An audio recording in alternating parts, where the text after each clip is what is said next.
I'm going to give you a capsule history of the global justice movement, basically, which is the movement that we are the latest manifestation of. One thing we need, by the way, is a new kind of university, a new kind of education.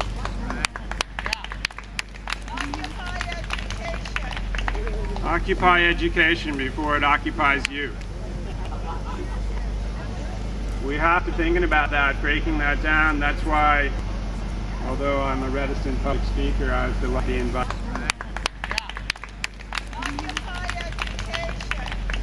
Occupy education before it occupies you.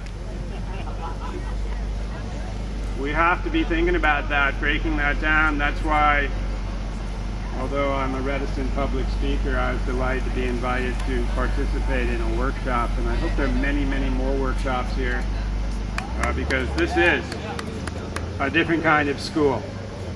It's the kind of school that we want to have. So I hope it thrives. And it's something you can do, right? You're here all the time.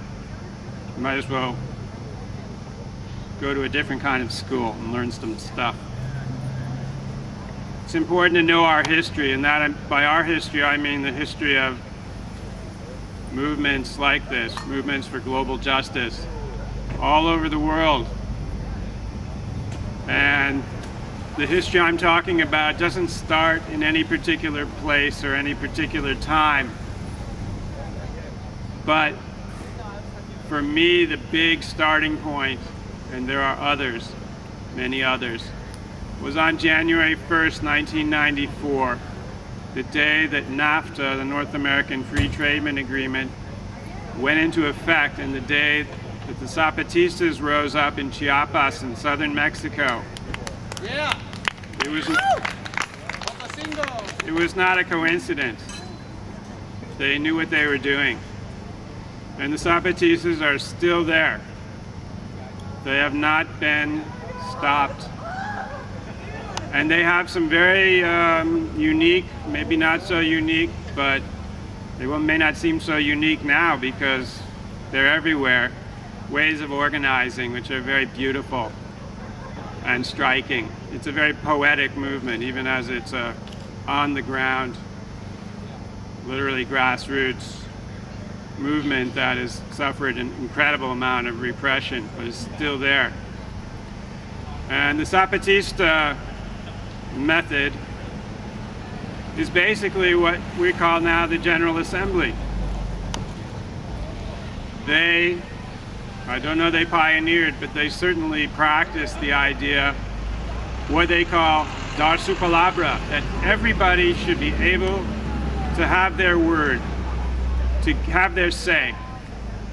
And that when you create a space for that, very creative things come from that.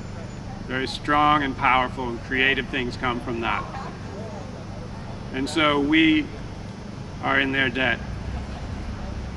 They also have the beautiful slogan, and this speaks to another key issue, which is diversity in every possible way. And so they call for a world in which many worlds fit. And they're making new worlds in their communities. They turned their back on Mexican politics. They said the aim of changing the world is not to take state power, but it's to build an alternative world right here, right now. And that is what they've done. Another big, I have no idea how much time I've used. I've probably 10 minutes. Maybe 5 minutes. 5 minutes? 3 more minutes. Great. Take as much time as you want. Take as much time as you want. Another big date is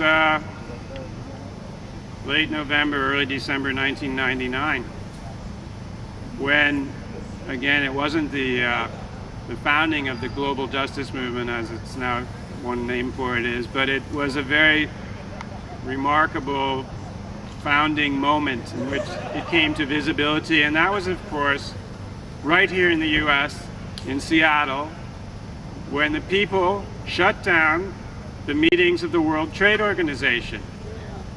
which is directly responsible, along with other key institutions, some of which are on Wall Street, some of which are on State Street. We passed them today.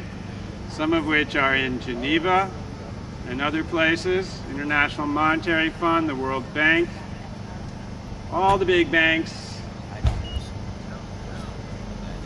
that we know about. They shut it down with people power. They prevented the delegates who'd come from all over the world from getting into the building where the meetings were supposed to happen. And they did that for 4 days, and the talks broke down. That was a fantastic moment, and we should be very proud of that as citizens of the U.S., or at least as residents of the U.S. After that, this kind of action and movement spread everywhere. It was already happening everywhere, just under the radar of the media. And this movement showed up everywhere these guys met. Wherever the G20 met, or first the G8, the most powerful economies in the world, wherever the World Trade Organization met. And this went on through the next decade. One thing that really hurt everybody was the Iraq invasion in 2003. An event which we can trace back to the stolen election of 2000. And I'm not a big fan of the Democrats, but give me Al Gore for those 8 years, and this world would be night and day. It wouldn't be all better, but we wouldn't have blood on our hands from Iraq and Afghanistan, which we do, and there's nothing we can do to atone for that except whatever we try to do in any way, large or small, from now on. So that was a setback, a big time setback for the whole world, but especially for the people of Iraq and Afghanistan.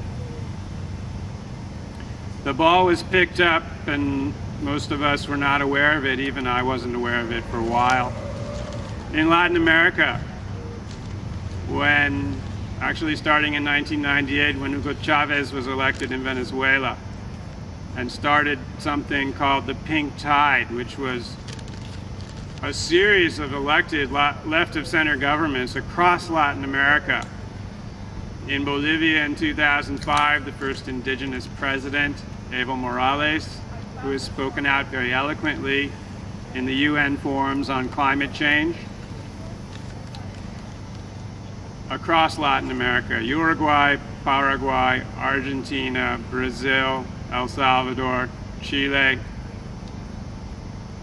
a whole range of left-of-center governments that are still going, called the Pink Tide. And one of the ideas that came out of the Pink Tide on the lips of Chavez and others is to build a 21st century socialism, which means, of course, a socialism that is democratic, a socialism that is participatory, a socialism that's real, whatever that means. And so he gave us that in our vocabulary. The other thing the global justice movement did, a very different strategy again, like the Zapatistas, not aimed at taking state power. They would come together, right? In the World Social Forum, again, starting in Brazil and Latin America in 2001 and continuing almost every year up to the present. And this created a space for those activists and organizations who could afford to get there to come and for 2 weeks to build and make stronger networks and to go back with knowledge that these sorts of things are happening everywhere. And that knowledge and those networks are extremely powerful. And that's why, after Occupy Wall Street got some traction, and then it flourished so beautifully, it's flourished so beautifully across the whole of the United States, it's flourished everywhere in the world. There have been countless occupations, demonstrations of solidarity from around the world. So there's a huge amount of circulation happening of ideas, of enthusiasm, of energy, of creativity. And it's all networked, or it's increasingly networked, and it's available to all of us for free on the web. You don't have to go to the meetings in some other country. You can be in direct touch with each other. It's fantastic. It's not going to stop.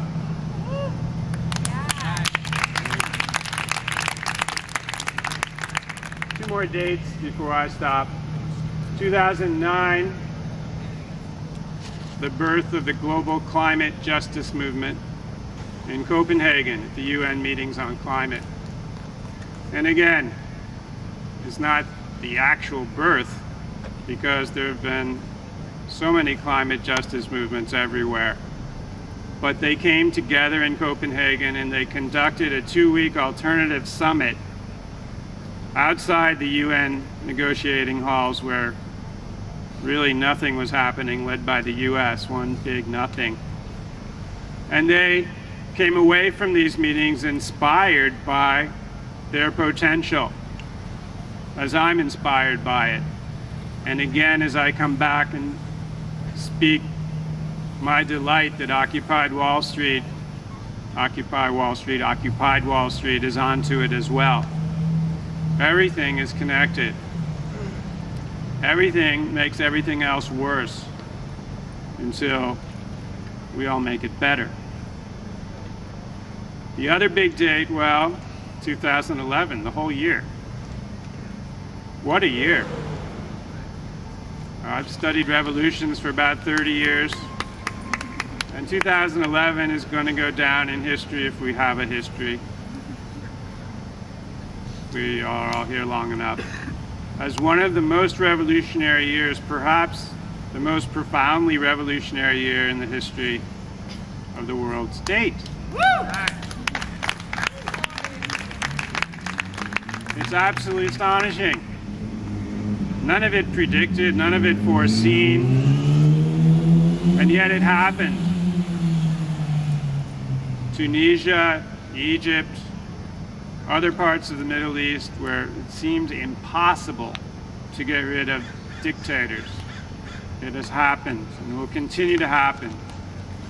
Across Europe, in Spain, in England, in Italy, occupations, celebrations of people, people's power, and a turning of the back on the political and economic forces that have brought this crisis upon us, to which we have to respond.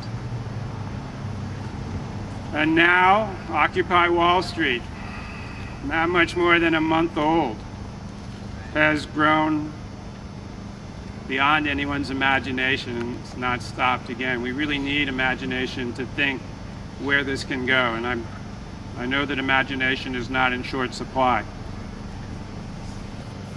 This has been a beautiful story, and we're part of it. And we should study it and continue to learn from it as we go forward. So, my conclusion is, let's keep our hearts open and our minds open as we go forward. That's it.